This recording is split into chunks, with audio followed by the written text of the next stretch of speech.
last few weeks, we've been exploring the book Life of the Beloved by Henri Nouwen, who invites us into a fourfold rhythm based on the institution of communion.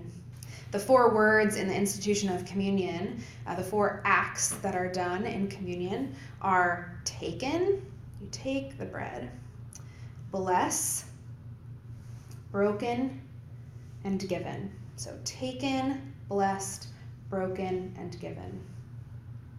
And so Henri Nouwen invites us into this fourfold rhythm to live a spiritual life in a secular world. He believes that these 4 acts are resistance to the secular world around us, that it is how we live a spiritual life. So today we are focusing on broken. We've talked about taken and blessed, and today we talk about broken.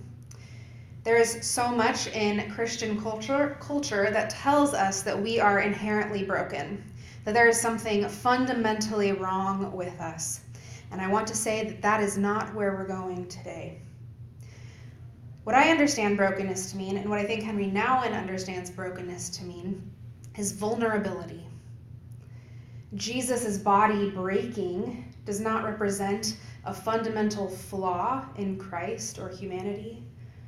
Jesus' body breaking means that Jesus made himself vulnerable. God made themselves vulnerable to being broken. And that vulnerability, that chosen vulnerability, is something that's not chosen by us.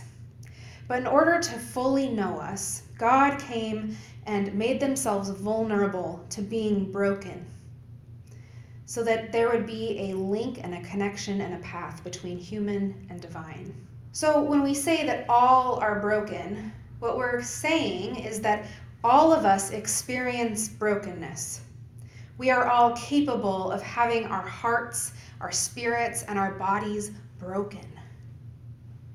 And this is an experience that God chose to share with us. It is an experience which is universal, right? Everyone has their hearts broken, their spirits broken, their bodies broken. Everyone is capable of that.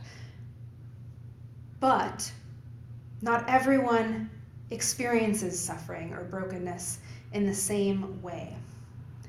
If you have experienced something that has broken you, if you have experienced any kind of suffering, you might know that it is a particularly isolating experience. You feel all alone in your suffering. And in some way, you are, because no one else can know what your experience of suffering, your particular experience of suffering is like, what it feels like, how it lands on you.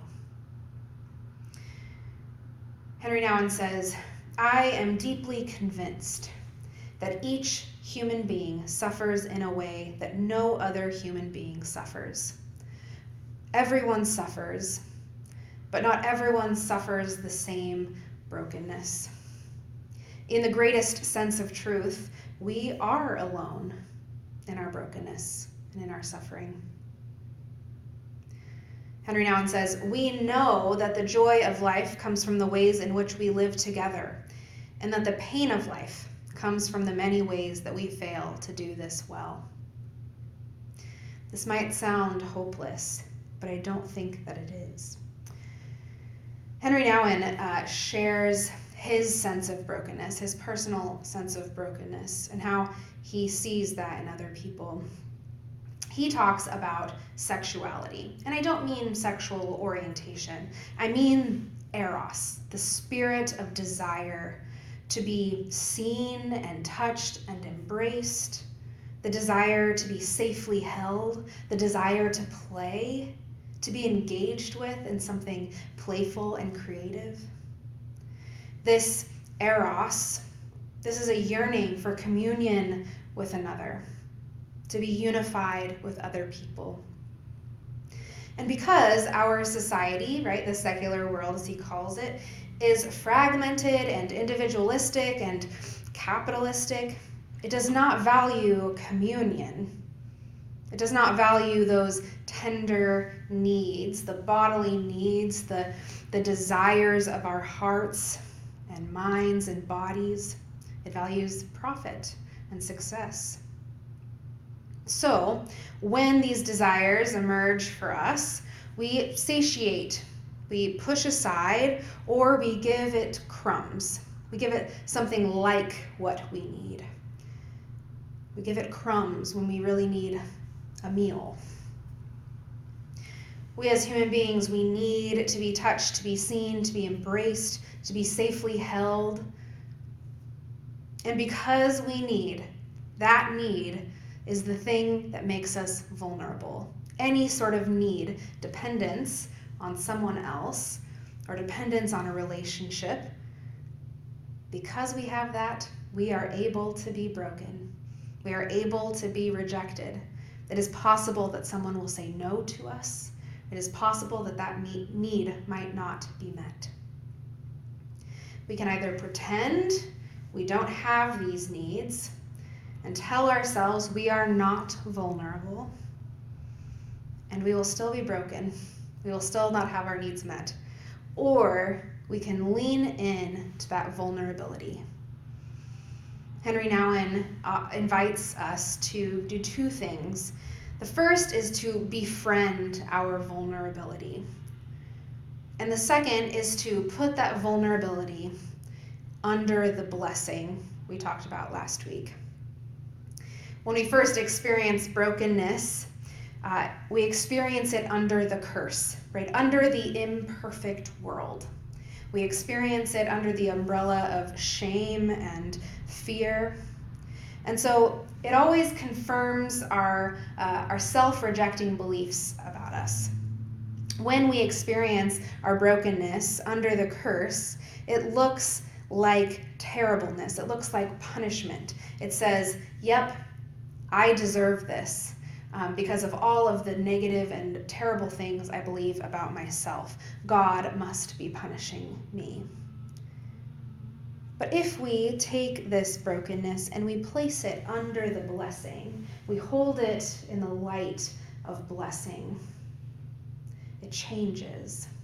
And somehow that blessing we'd received even before the brokenness, it somehow deepens. Henri Nouwen says, "Great and heavy burdens become light and easy when they are lived in the light of the blessing. What seemed intolerable becomes a challenge. What seemed a reason for depression becomes a source of purification. What seemed punishment becomes a gentle pruning. What seemed rejection becomes a way to deeper communion." The Christian life, the life of faith, a relationship with God, does not cure us of our brokenness. It does not cure us of our vulnerability. But it invites us into healing when we are broken, when we are hurt, when our spirits and our hearts are broken by the events of our lives, by the events of the world. I think we want quick fixes, and the life of faith invites us into a much longer game. But it is here in this place of brokenness, in the place of vulnerability, where we can begin to make sense of our lives, to make meaning of it, and to build a life that is honest, that tells the truth about things, and that allows us to have communion with God and one another.